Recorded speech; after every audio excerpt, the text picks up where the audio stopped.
जितने वो चीते नहीं दौड़ रहे उससे ज्यादा चैनल वालों ने दौड़ा दिए।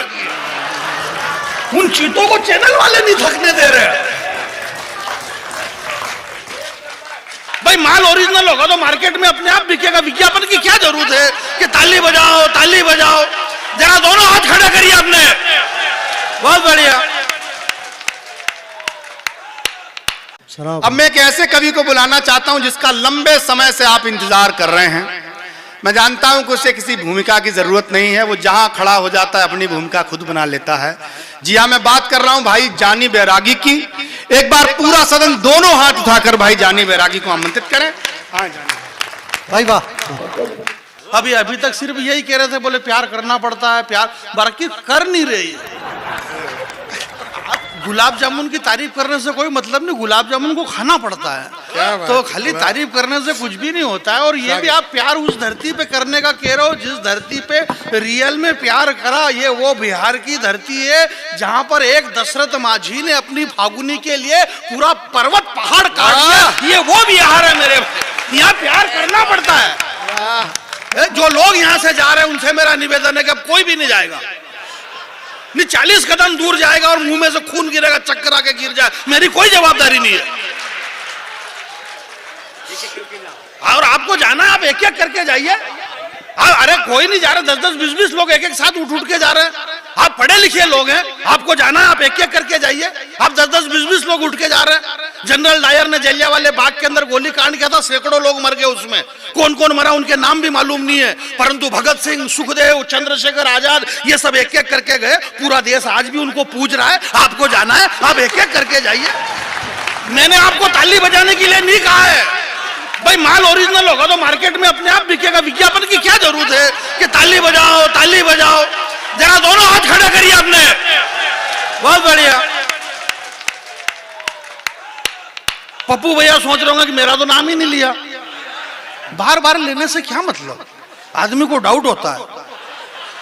जब से कभी समझ शुरू बोले पप्पू भैया यहाँ पे बैठे हुए हैं, पप्पू भैया यहाँ पे बैठे हुए हैं। अरे भाई पप्पू भैया नहीं बैठे तो फिर आप कैसे बैठोगे यहाँ? ये बैठे हैं इसलिए हम यहाँ पे बैठे हैं। और यहाँ पे 60 साल तक लोग बैठे हुए हैं इस मंच पे। और वो 60 साल से इसलिए बैठते थे क्योंकि जहाँ पप्पू भैया बैठे वहां पे इनके पिताजी बैठते थे, इसलिए हम यहाँ पे बैठे हुए हैं। बहुत सारी बातें हुई नेताओं को लेकर के, ये और वो, ये जेडीयू के सांसद हैं, ये विधायक कांग्रेस के हैं, ये बीजेपी की, ये सब ने। ये पूरे देश में ऐसा नहीं है कि हिंदुस्तान की 140 करोड़ जनता में जितना प्रेम भाव है उससे ज्यादा प्रेम भाव आज देश में राजनीति में बना हुआ है। क्या बात, इतने प्रेम से रह रहे हैं। कोई मर्जी पड़े वो उधर जाओ, कोई किधर जाओ, कोई दिक्कत नहीं है। हमारे मध्य प्रदेश में 22 जने इधर से इधर कूद के आ गए। 22 विधायक एक साथ कूदे, कांग्रेस से बीजेपी में कूद गए। मर्जी पड़े वहाँ कूदो, कोई दिक्कत नहीं है। आप कहीं से भी आओ, कहीं से भी जाओ, ये कौमी एकता बनाए रखना चाहिए। और देश के अंदर जो नेताओं को देशभक्ति का जो ज्वार चढ़ा हुआ अंदर, ऐसा देशभक्ति आपको रखना चाहिए। देशभक्ति नेताओं में जो है ऐसी देशभक्ति। बच्चियों को बिल्कुल चुप रखें, इन बच्चों को, ये बच्चे देश के भविष्य, परंतु मेरा वर्तमान इनसे बिगड़ता है। नहीं, भगवान श्री कृष्ण ने कहा अर्जुन से कि हे अर्जुन कर्म करो परंतु फल की चिंता मेरे पे छोड़ दो। तो कर्म आपने किया, भगवान ने फल दिया, तो ये फल अपने पास में रखो, दूसरों की छाती पे मत छोड़ो। बड़ी मुश्किल से तो कवि सम्मेलन जम रहा है, और कैसे जम रहा है ये हम जान रहे हैं कि कैसे जम रहा है। और पप्पू भैया भी समझ रहे हैं कि क्या हो रहा है ये। परंतु जो भी हो रहा है वो बहुत अच्छा ही हो रहा है, क्योंकि कोरोना के बाद में, एक संक्रमण काल के बाद में एक इतना बड़ा कवि सम्मेलन होना अपने आप में एक बहुत बड़ी बात है। बुद्धिजीवी यानी जिसकी बुद्धि में छोटे छोटे जीव पड़ जाते हैं उनको बुद्धिजीवी कहते हैं।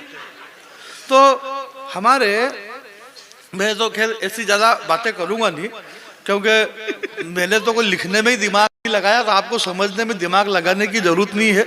ये सारे बड़े विद्वान कवि थे जिनको आपने सुना है, कोई डॉक्टर है, कोई क्या है, प्रोफेसर है, लेक्चरर है।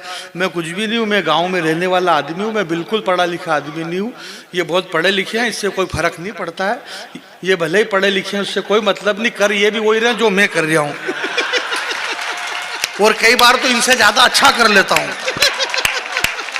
पढ़े लिखे नहीं, पढ़े लिखे होने से क्या फर्क पड़ता है? जिंदाबाद। है? देशभक्ति देशभक्ति, अभी हमारे मनोज भाई ने देशभक्ति की कविता करी, लोगों के रोंगटे खड़े हो गए। मैं तो देशभक्ति की कविता ही नहीं करता हूँ। अरे हाँ के आशीष भैया, मेरे क्षेत्र में तो ये वीर रस के कवि अलाउ ही नहीं है, तो आशीष भाई वगैरह आ जाते हैं। कलेक्टर ने तो नो एंट्री कर रखी। वहां वीर रस की कविता सुनाओ गांव में, लोगों के रोंगटे खड़े हो गए। 4-6 दिन पहले कवि सम्मेलन करवाया, लोगों के रोंगटे खड़े हो गए। ये तो कविता पढ़ के चले गए। दिक्कत ये आ रही, 3-4 दिन हो गए लोगों के रोंगटे बैठ ही नहीं रहे। रोंगटे खड़े के खड़े ही। छोटे छोटे बच्ची को कपड़े पहनने में दिक्कत आ रही है।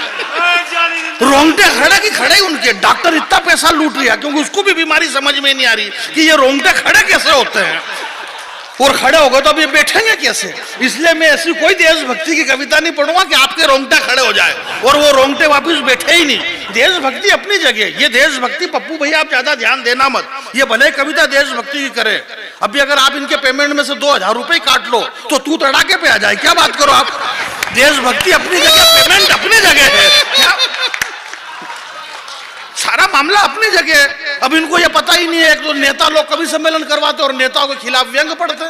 नेता ये कर गए, सड़क खा गए, चारा खा गए। आपको इससे क्या दिक्कत है कि कौन क्या कर रहा है? आप खुद का कॉन्फिडेंस बढ़ाओ ना खाने पीने का। ना खुद खा रहा हो ना दूसरे को खाने दे रहा हो। ये हिंदुस्तान की संपत्ति सरकारी संपत्ति है, इस पे सबको अधिकार है। आप खाओ पियो ऐश करो, बस संसद में घाटे का बजट मत पेश करो। और ये कौन चिल्ला रहा कि खा गए, ये वही चिल्ला रहा है जिसको खुद को खाने को नहीं मिला। इसलिए आप खाइए, कोई दिक्कत नहीं है। जो खाएगा वो जिएगा। इस देश से नेताजी सुभाष चंद्र बोस चले गए, भगत सिंह चले गए, सुखदेव चले गए, चंद्रशेखर आजाद चले गए, राष्ट्रपिता महात्मा गांधी चले गए। ये क्यों चले गए? क्योंकि इन्होंने कुछ भी नहीं खाया, इसलिए ये चले गए।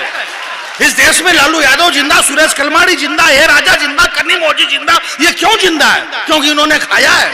जो खाएगा वो जिएगा, जो नहीं खाएगा वो मर जाएगा। इसलिए आप खूब खाइए, कोई दिक्कत नहीं है।